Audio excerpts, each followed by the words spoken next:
Masala bath తయారీ ఇలా. Breakfast లేదా లంచ్ ఎప్పుడైనా తినొచ్చు.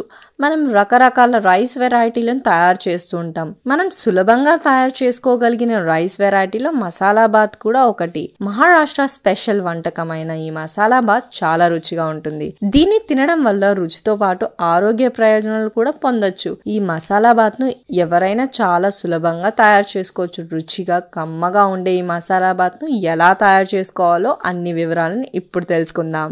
మసాలా బాత్ తయారీకి కావలసిన పదార్థాలు: నూనె 3 టేబుల్ స్పూన్లు, ఇంగువ 2 చిటికెలు, పసుపు ½ టీ స్పూన్, పొడుగ్గా తరిగిన ఉల్లిపాయలు 2, తరిగిన పచ్చిమిర్చి 2, అల్లం వెల్లుల్లి పేస్ట్ 1 టేబుల్ స్పూన్, ఉప్పు తగినంత, కారం ½ టీ స్పూన్, క్యారెట్ ముక్కలు ½ కప్పు, తరిగిన బీన్స్ 3, దొండకాయలు చీలికలు 3, తరిగిన చిన్న బంగాళదుంప 1, తరిగిన వంకాయ 1, అరగంట పాటు నానబెట్టిన బియ్యం 1 కప్పు, వేడి నీళ్లు 2 కప్పులు, తరిగిన కొత్తిమీర కొద్దిగా. మసాలాకు కావలసిన పదార్థాలు: నూనె 1 టేబుల్ స్పూన్, జీలకర్ర 1 టీ స్పూన్, దాల్చిన చెక్క 1 ఇంచు ముక్క, వాము 1 టీ స్పూన్, లవంగాలు 8, తోక మిరియాలు అర టీ స్పూన్, పత్తర్పూలు 1 టీ స్పూన్, బిర్యానీ ఆకులు 4, యాలకులు 6, మిరియాలు 1 టేబుల్ స్పూన్, ఎండుమిర్చి 4, నువ్వులు 1 టేబుల్ స్పూన్, ధనియాల పొడి 2 టేబుల్ స్పూన్, ఎండు కొబ్బరి 2 టేబుల్ స్పూన్.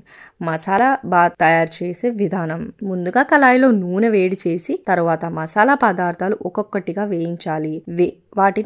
వాటిని చిన్న మంటపై దోరగా వేయించి జార్లోకి తీసుకోవాలి. వీటిని మెత్తగా మిక్సీ పట్టుకొని పక్కకుంచాలి. తర్వాత కుక్కర్లోని నూనె పోసి వేడి చేయాలి. నూనె వేడాక ఇంగువ, పసుపు వేసి వేయించాలి. తర్వాత ఉల్లిపాయ ముక్కలు వేసి పచ్చివాసన పోయే వరకు వేయించాలి. తర్వాత అల్లం వెల్లుల్లి పేస్ట్ వేసి కలపాలి. ఉల్లిపాయ ముక్కలు వేగిన తర్వాత ఉప్పు, కారం, మిక్సీ పట్టుకున్న మసాలా పొడిని 1 టీ స్పూన్ మసాలా పొడి యాడ్ చేసుకోవాలి. తర్వాత కూరగాయ ముక్కలు వేసి కలపాలి. వీటిని మూత పెట్టి 4 నిమిషాల పాటు వేయించాలి. తర్వాత బియ్యం వేసి కలపాలి. ఈ బియ్యాన్ని 2 నిమిషాల పాటు వేయించాలి. తర్వాత నీళ్లు పోసి కలపాలి. చివరిగా కొత్తిమీర వేసి కలిపి మూత పెట్టి 2 విజిల్స్ వచ్చే వరకు పెద్ద మంటపై, 1 విజిల్ చిన్న మంటపై వచ్చే వరకు ఉడికించాలి. స్టవ్ ఆఫ్ చేసుకొని కుక్కర్ ఆవిరిపోయాక తర్వాత మూత తీసి సర్వ్ చేసుకోవాలి.